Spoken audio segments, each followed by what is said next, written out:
There's an art to flocking, staying close enough not to crowd each other, aligned enough to maintain a shared direction, and cohesive enough to always move towards each other. Adrienne Maree Brown.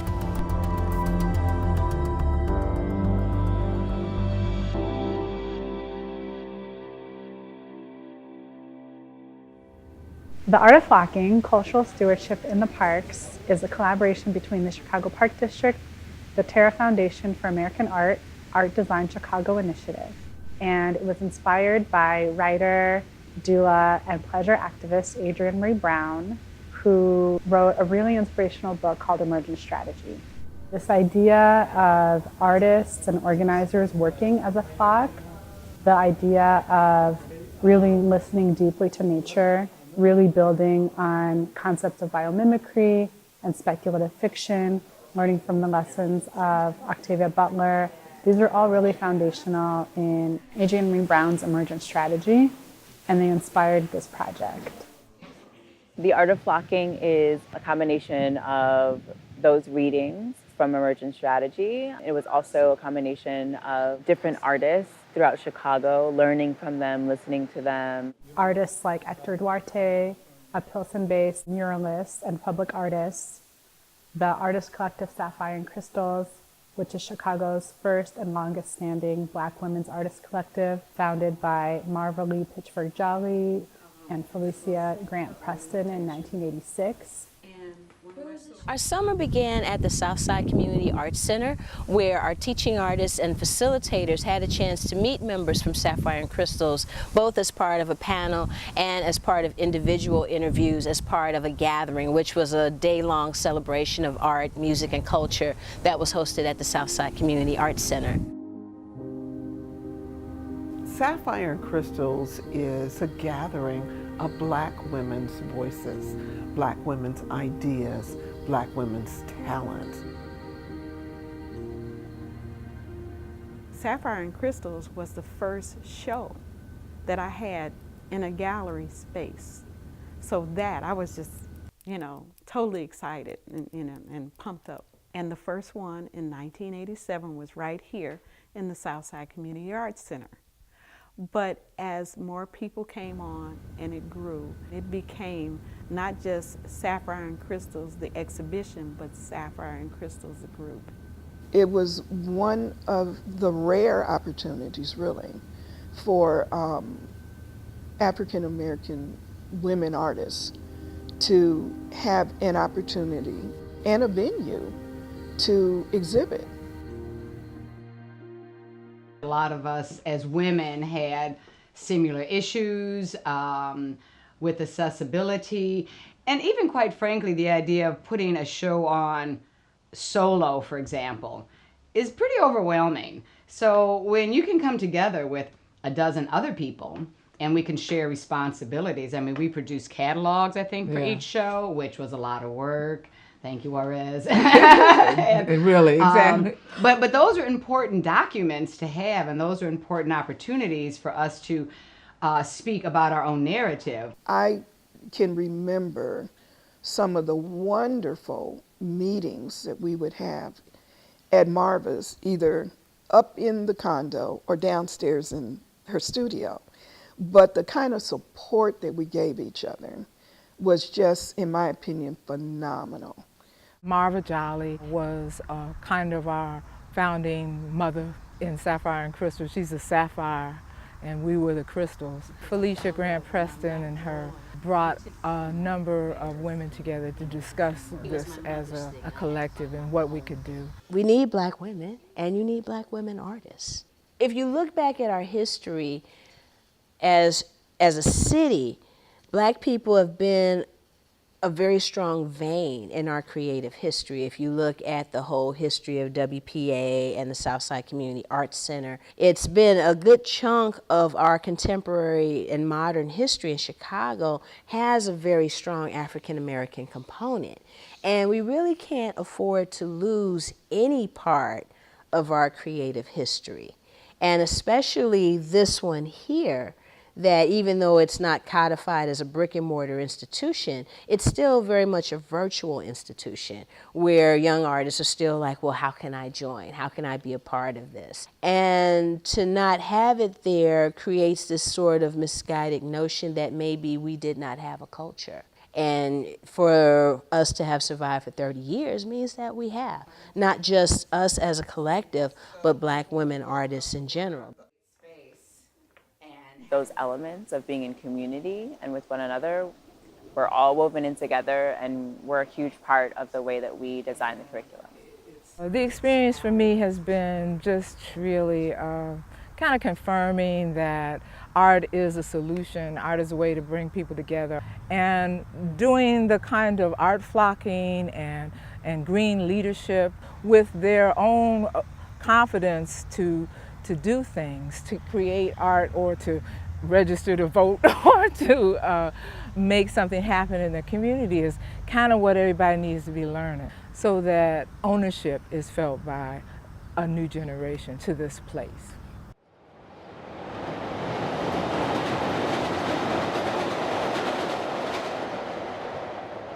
Our next visit was to the studio of Hector Duarte in Pilsen, which was just an amazing thing in and of itself to see the working space of an artist. And we started making the butterflies for our culminating project.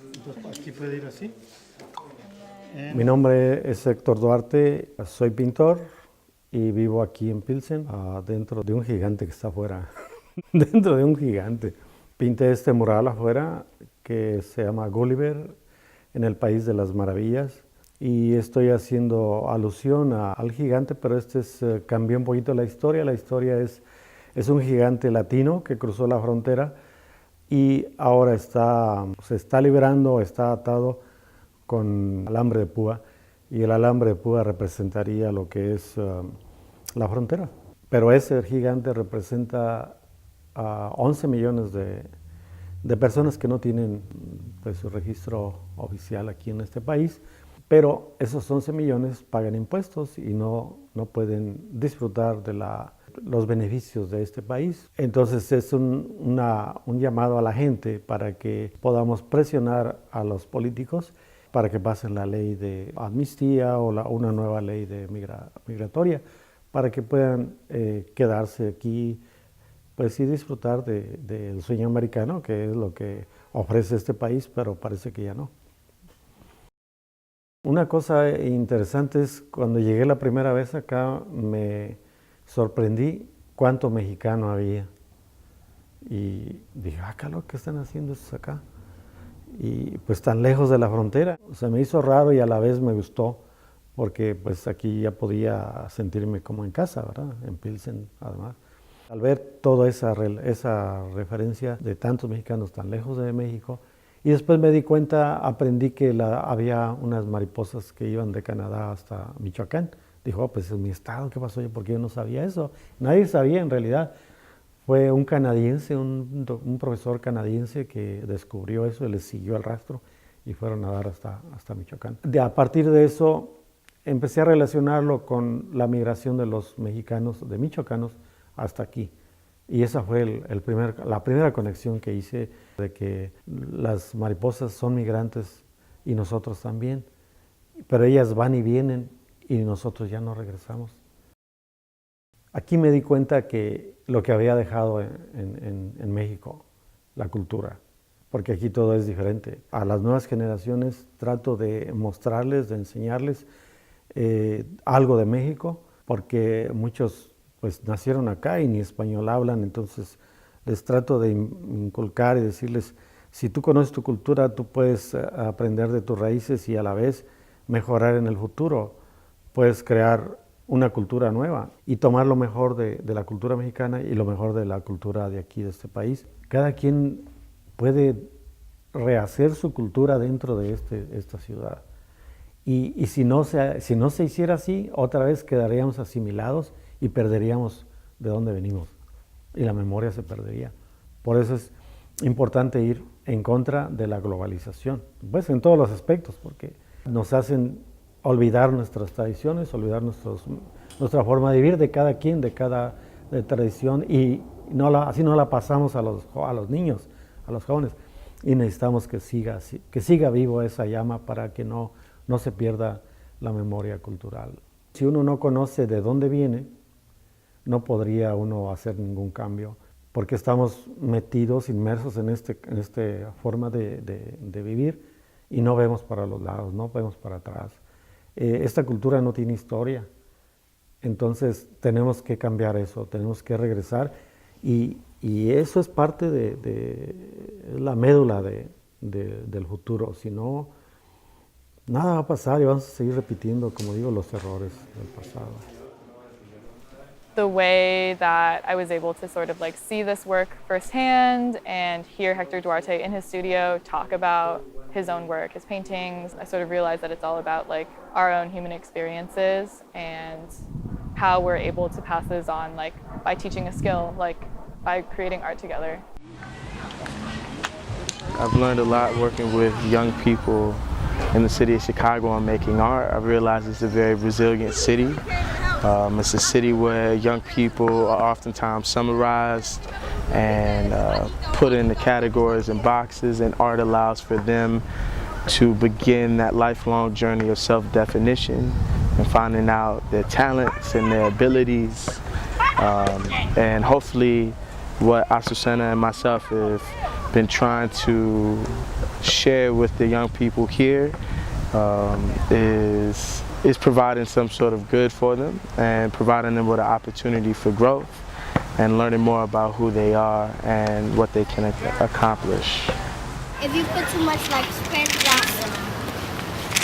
Youth just love making art. They love exploring with the material. They love learning about the artists we're introducing them to, especially because, you know, at school they learn a lot about typical artists like Picasso, Van Gogh, but they never, you know, sometimes they don't get the opportunity to learn about Chicago-based artists. So it's really nice just giving them this artwork that comes from, you know, people that are from here, from Chicago, especially people of color, because I feel that youth need to learn about, you know, art doesn't just come from one person, it comes from many, like, different cultures. One artist that I got to meet through Young Cultural Stewards was Hector Duarte, and I kind of really liked meeting him because I'm Mexican, he's Mexican, he was from that background, and his mural has so much of a story behind them, which is really nice to see that artists really care about what they bring to the world. When he tells the story of how he came and what inspires him, it like really touched my heart because it's like the power of art, I guess you could say. As an artist, as a creative, you need to have a variety of different experiences to fill your creative well. And even in developing as an artist, it's important for you to see your forebears, to see your elders, to see models of success that are doing the same sorts of things that you might like to do. For the past 6 weeks, we have been doing a lot of art and like opening up to one another, and we've been focusing on butterflies. So the first to second week we're focusing on the egg of the butterfly. Once we're like an egg, we're kind of protected, and like when we get a caliper, we get to like roam around, and the cocoon is like when we really like focus on ourselves and like close up. But then once we come out, it's like a butterfly, and you could see how we have changed. There's elements of the butterfly and it connecting back to the themes of the art of flocking and nature. I think it's really profound because it really is relating it to the idea of complete transformation. I think that it's important to talk about power and transformation in these communities because so many times it feels like we don't have power and we don't have control over the things that happen in our surroundings, and we're trying to plant the seed that one, we do have power and we can use art as a form of, like as a tool, that we can change our communities ourselves, that one can change ourselves, that we're the ones that we've been waiting for. We don't need anybody else. All these artists I met inspired me to do more art and to be something I couldn't imagine I would be. Meeting Arlene in person was inspiring because we've talked about how she started, when she started painting on the streets. She started painting and showing off to her friends. So that's what inspired me. I've been painting in the streets too. I put myself out there, which is really scary, but it ended up being something like coming out of my shell, and I'm really glad I have. And my parents are like proud of me too. I'm from the South Side, so seeing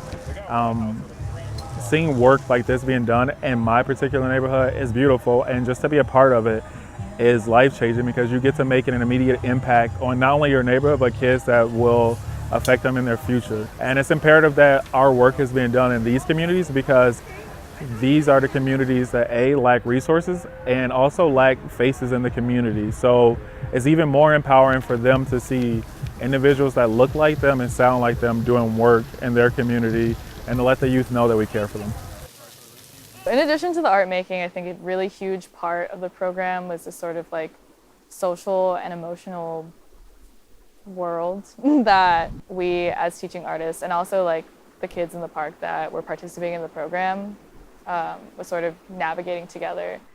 Like when I first got to the park and the field trip, I only knew about like 2 or 3 people, including my sister. So I ain't know many of the people. But then we started hanging out a little bit more at the field trips, you know. Everybody got to know each other, and yeah, we have like good talents out here, and so we just put them to use. I think it's important that we learn about each other because other people are so evolved around themselves, they're not really opening up to other people. And once you get to know other people, you get to know other stories and other backgrounds. This program really helps people learn what they're made of and learn what others are made of, and it kind of brings peace in one environment. And if you can do that in one environment, then you can do that in one community, which is really cool. Here, you're learning to take out your emotions, you're learning to be friends, have family, just rely on other people. We have all these conversations about friends and where we come from, and like we all just kind of listen and we all just bond together. It's more than painting because you build friendships, families, and you could fall on that when you're like down deep and you need to come up to the clouds. Like there are people that you can talk to here that just helps you do anything.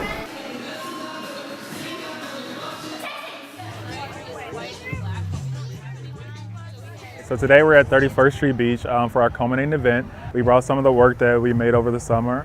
The kids made murals from the west side. In particular, the art that we did on the south side. We made the one-day houses where kids reflected on houses that resemble the homes in their communities, but also the power of fixing things and taking control of your own neighborhood. Our culminating event at the end of the Art of Flocking was a butterfly parade at the Margaret Burroughs Beach. We partnered with the Jabberwocky Marionettes and young people from the Young Cultural Stewards and Artsy programs created butterflies from across 22 different parks in order to imagine a world without borders. We had a procession that went to La Ronda Paracata, Hector Duarte's public sculpture within the Burnham Wildlife Corridor. And it was really this opportunity for young people all across the city to come together, to play, to laugh, to honor these artists. Sapphire and Crystals were there. Juarez Hawkins and Arlene Turner Crawford did a beautiful ceremony, really thanking the ancestors. They created an altar in the space. Hector Duarte talked about the significance of Paracata and the migration of the monarch butterfly. And the young people really got to be celebrated. It was just kind of a culminating expression of just being free and like playing in the beach and doing artwork and running around with butterfly wings. It was one vision for freedom and for transformation.